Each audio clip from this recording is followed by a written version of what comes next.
मंत्री जी, उत्तर प्रदेश में आगमन का मुख्य उद्देश्य क्या रहा, किस उद्देश्य से आपका आगमन हुआ? सबसे पहले तो निजी कार्यक्रम भी है किछोछा शरीफ में, और हम लोग किछोछा शरीफ और देवा शरीफ प्रमुख धर्म स्थल है, और हर लोगों की इच्छा रहती है कि वहाँ जाके जियारत करने का काम करें।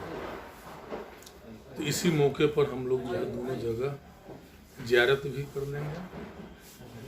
इसी उद्देश्य से हम लोग चले हैं। बिहार के पूर्व मुख्यमंत्री नीतीश कुमार ने जिस तरह से विधानसभा के अंदर भाषण दिया महिलाओं को लेकर के, उस पर आपकी क्या राय है, क्या कहना चाहिए? महिला कोई बात नहीं है, परिवार नियोजन पर, अवेयरनेस पर उन्होंने बात रखने का काम किया। जिस तरीके से हम लोगों के यहाँ बिहार में महिलाओं का शिक्षा स्तर जो सुधरा है, शिक्षा प्रतिशत जो है काफ़ी अच्छा हुई है, और जनगणना पर परिचर्चा हो रही थी। कुछ लोगों की बात थी कि हम लोगों का संख्या बढ़ा नहीं, तो जो अवेयरनेस आई है महिलाओं में, उस पर वह बात बोल रहे थे। उनका कोई ऐसा उद्देश्य नहीं। जो बात कहे थे वो कितनी उचित है? क्या ये चीज कहना चाहिए विधानसभा में? देखिए, हर चीज का अलग अलग संदर्भ होता है। एग्जाम्पल का मामला था, ठीक है, अगर कुछ ज्यादा ही दूसरे तरीके से वो कह दिए, भावना तो उनकी परिवार नियोजन पर था। अगर वैसे शब्द अगर कुछ को बुला गया उनसे, तो उन्होंने अपना स्कूट भी करने का काम किया है। लोकसभा चुनाव को लेकर बिहार में क्या तैयारियां चल रही हैं?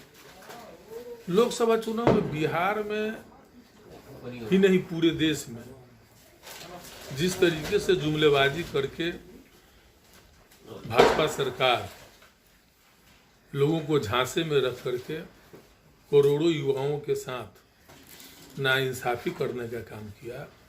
उन लोगों ने रोजगार देने की बात किया था।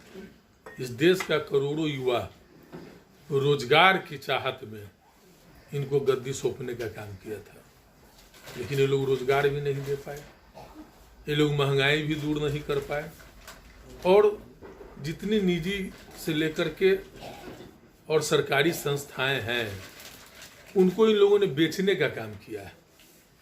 तो देश की जनता समझ चुकी है, जान चुकी है, इसलिए इन लोगों का देश से सफाया होने जा रहा है। विकास के लिए भारतीय जनता पार्टी गाथा गा रही है, तो आपके बिहार में किस तरह का विकास भारतीय जनता पार्टी ने कराया है? क्या कुछ ऐसा है? बीजेपी की विकास तो यही है विकास। जीडीपी दर गिर गया देश का, नोटबंदी में लाखों करोड़ रुपया का नुकसान हो गया, लोग काफी बेरोजगार हो गए, कितने लोग मारे गए, यही विकास है। जैसा आप लोगों ने तमाम संगठन मिलकर के एक संगठन बनाए गए हैं, इंडिया अलायंस बनाया गया है, अगर गवर्नमेंट बनती है तो फिर आप लोगों के क्या एजेंडे होंगे? INDA इंडिया गठबंधन जो बनाई गई है, ये देश में जिस तरीके से जुमलेबाजी हो रही है और जिस तरीके से संवैधानिक ढांचा को कमजोर किया जा रहा है, न्यायपालिका को भी कमजोर किया जा रहा है, देश में अलोकतांत्रिक सरकार चल रही है, ऐसा प्रतीत होता है। पहली बार देश आजादी के बाद कोई सुप्रीम कोर्ट के कई जजे ने भी न्यायपालिका खतरे में होने की बात बताई है। इन तमाम चीजों को देश का संविधान बचा रहे, लोकतंत्र बचा रहे, इसके लिए इंडिया गठबंधन बनाई गई है, जिसमें सभी देशवासियों को, देश की आवामों को सुरक्षित उनका हक और अधिकार मिले, इसलिए बनाया गया है। तो सबसे पहले बात है कि संविधान बचाना है। क्या लगता है जनता आप लोगों के साथ जाएगी? निश्चित तौर पर अभी तो जो चुनाव होने वाली है, 5 राज्यों की चुनाव हो रही है, उसमें ही स्पष्ट हो जाएगा कि देश की जनता क्या सोच रही है। और कई चुनावों में, कई राज्यों के चुनाव में इन लोगों को काफी पटकनी भी आई है। रोजगार की बात की है, देखिए हमारे महागठबंधन के सरकार बिहार में माननीय मुख्यमंत्री श्री नीतीश कुमार जी, उप मुख्यमंत्री श्री तेजस्वी प्रसाद यादव जी ने जब से महागठबंधन की सरकार बनी है, 1 साल में 4 लाख लोगों को रोजगार देने का काम किया है। आपके यूपी के भी काफी बेरोजगार युवक युवतियां जो है वहाँ रोजगार पाने का काम किया है।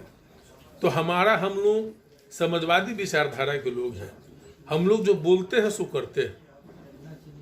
तो देशवासियों से क्या अपील करना चाहेंगे आप?